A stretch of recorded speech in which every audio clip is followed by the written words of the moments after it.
the Civil War, the Air Force was born.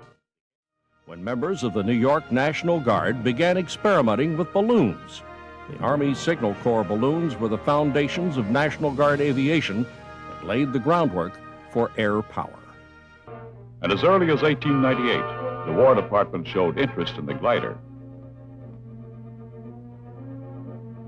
But it took a pair of clever bicycle makers who tinkered with a man-carrying kite to add imagination and power.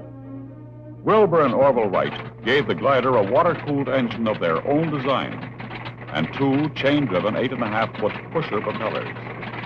The toss of a coin in 1903 at Kitty Hawk, North Carolina, won Orville Wright the chance to be the first man in history to fly under power. Air time, 12 seconds. Distance, less than the length of a B-36 wing. Back in America, encouraged by President Teddy Roosevelt, the War Department opened bids for a heavier-than-air flying machine. Signal Corps specifications required that it carry two persons a distance of 125 miles at an average speed of 40 miles an hour. The Wright signed a stiff contract. Finally, at Fort Myer, Virginia, they flew a machine that was accepted as U.S. Army airplane number 1. By 1913, 41 Army pilots were decorated with these gold military aviator wings. Among them was Lieutenant Henry Arnold, who later, as commanding general of the AAF, led 2.5 million airmen to victory. Our commander was Colonel Billy Mitchell. America's first flyers were there. General Benjamin Falloy in command of supply and schools. Colonel Thomas Milling, head of air service units, 1st Army. And Colonel Frank Lahm for the 2nd Army, commanded by General Bullard. When Major William Thor and the Lafayette Escadrille became the 103rd Aero Squadron, they brought a record of triumphs. Thor, 5 German planes down. Lieutenant Larner, 3. Lieutenant Merrick, 1. Lieutenant Tobin, 3. Don't forget the aces. Captain Field Kindley with 12 victories, and Major Raoul Lufberry with 17, before they were both grounded forever. Then those who lived to take part in another war, Captain Elliott Springs with a score of 12, and the ace of aces, out of the ring, Captain Eddie Rickenbacker with 26 victories. The boys still talk about the big push. When we lifted the flaps that September morning in 1918, everything was ready. Billy Mitchell had asked for every Allied airplane that could fight, and we brought them out. The brass ordered a tremendous air force to control the skies over the Samahil sector. This was the 1st Army's field of battle. For the dawn takeoffs, we put flares on our wingtips. Every Allied field on the continent gave its planes. General Mitchell called for 1,500. We actually got 1,481 off the ground.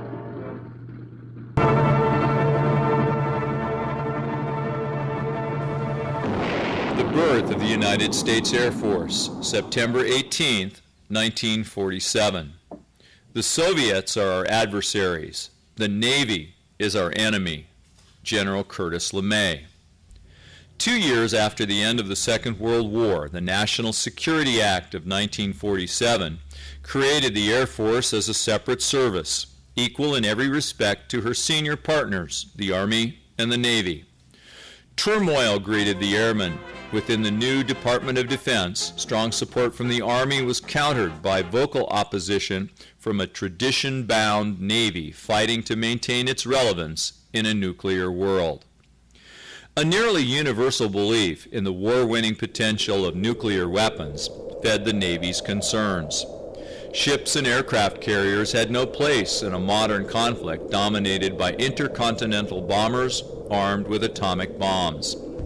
Too small to launch the large aircraft needed for heavy atomic bombs, the Navy proposed constructing giant supercarriers with a nuclear capability.